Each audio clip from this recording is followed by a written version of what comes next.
नमस्कार. कधी असा प्रश्न पडलाय का की काही लोक आयुष्यात नेहमी पुढे जातात, यशस्वी होतात आणि काही जण मात्र आहेत तिथेच राहतात?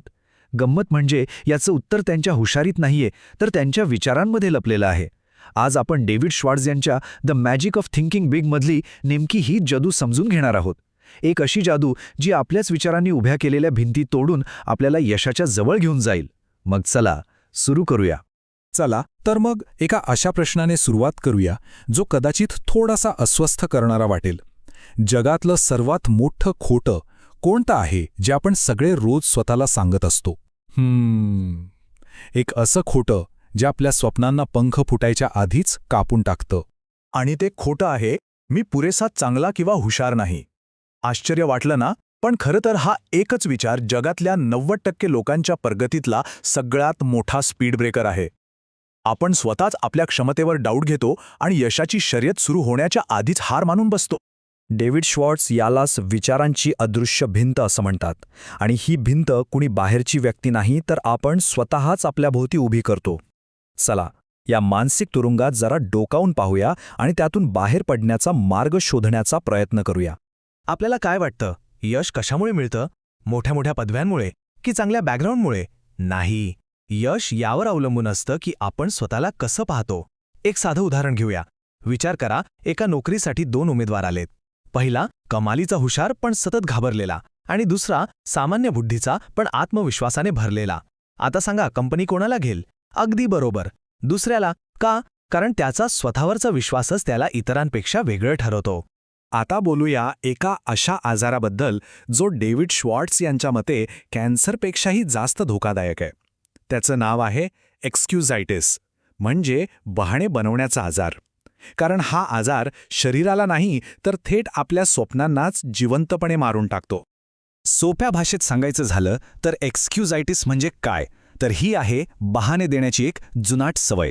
आज नाही, उद्या करतो, माझ्याकडे पैसे नाहीत, वेळच मिळत नाही, हे सगळं याच आजाराचं लक्षण आहे.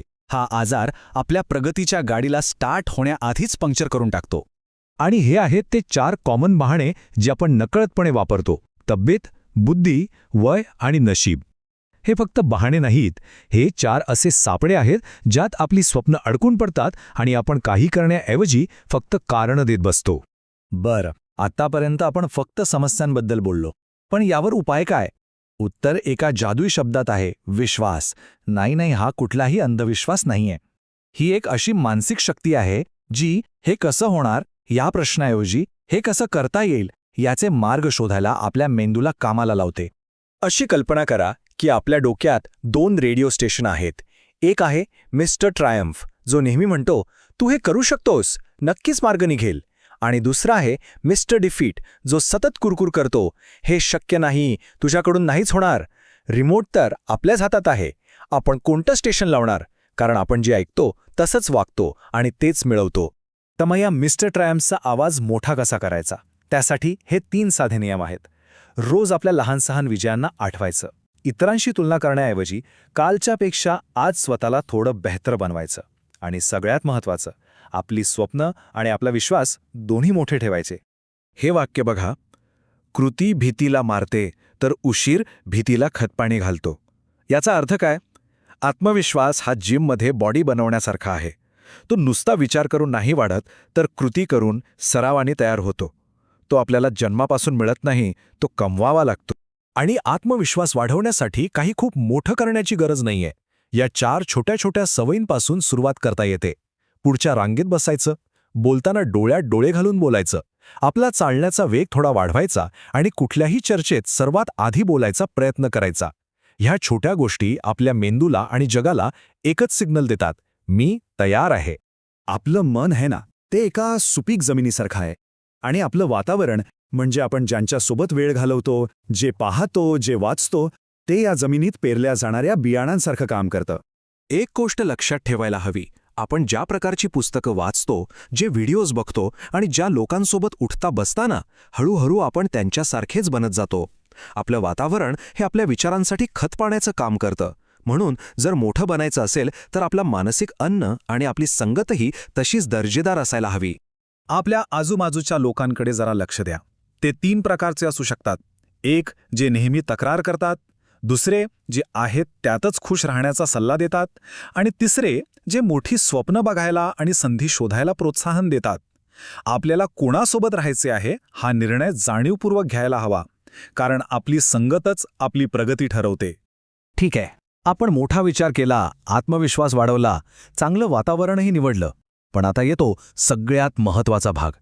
कारण कल्पना कितीही भारी असली ना तरी ती फक्त डोक्यातच राहिली तर तिची किंमत शून्य आहे.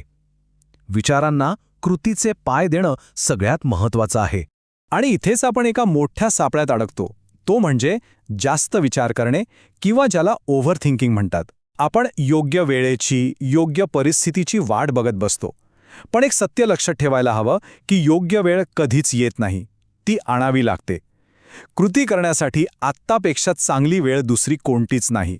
शेवटी जगाला आपल्या डोक्यातल्या कल्पनांशी काहीही घेणं देणं नाहीये. त्यांना फक्त रिझल्ट्स दिसतात. आपण कितीही सुंदर प्लॅन बनवला, पण जोपर्यंत पहिलं पाऊल उचलत नाही तोपर्यंत ती फक्त एक कल्पनाच राहते. म्हणून विचार कमी आणि कृती जास्त. चला एक क्षण थांबूया आणि स्वतःला एक प्रश्न विचारूया. जर 100% खात्री असती की आपण अयशस्वी होणारच नाही, तर कोणतं एक मोठं काम आपण हाती घेऊ, कोणतं स्वप्न पूर्ण करू? विचार करा. मनात कोणतीही शंका न आणता. आत्ता आपल्या मनात जे उत्तर आलं ना, तेच आपलं खरं ध्येय आहे. तीच आपली खरी इच्छा आहे, जिला आपण भीतीमुळे कुठेतरी दाबून ठेवलंय. आता विचार करण्याची वेळ संपली. वेळ आहे ते ध्येय गाठण्यासाठी. आज, आत्ता पहिलं पाऊल उचलण्याची.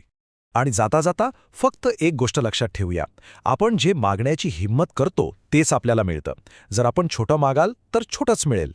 पण जर मोठं मागण्याची, मोठी स्वप्न बघण्याची आणि त्यासाठी कृती करण्याची हिंमत दाखवली तर हे जग आपल्याला ते देण्यासाठी तयार आहे. त्यामुळे आता लहान विचार करणं सोडून देऊया आणि आपल्या स्वप्नांना उंच उडू देऊया.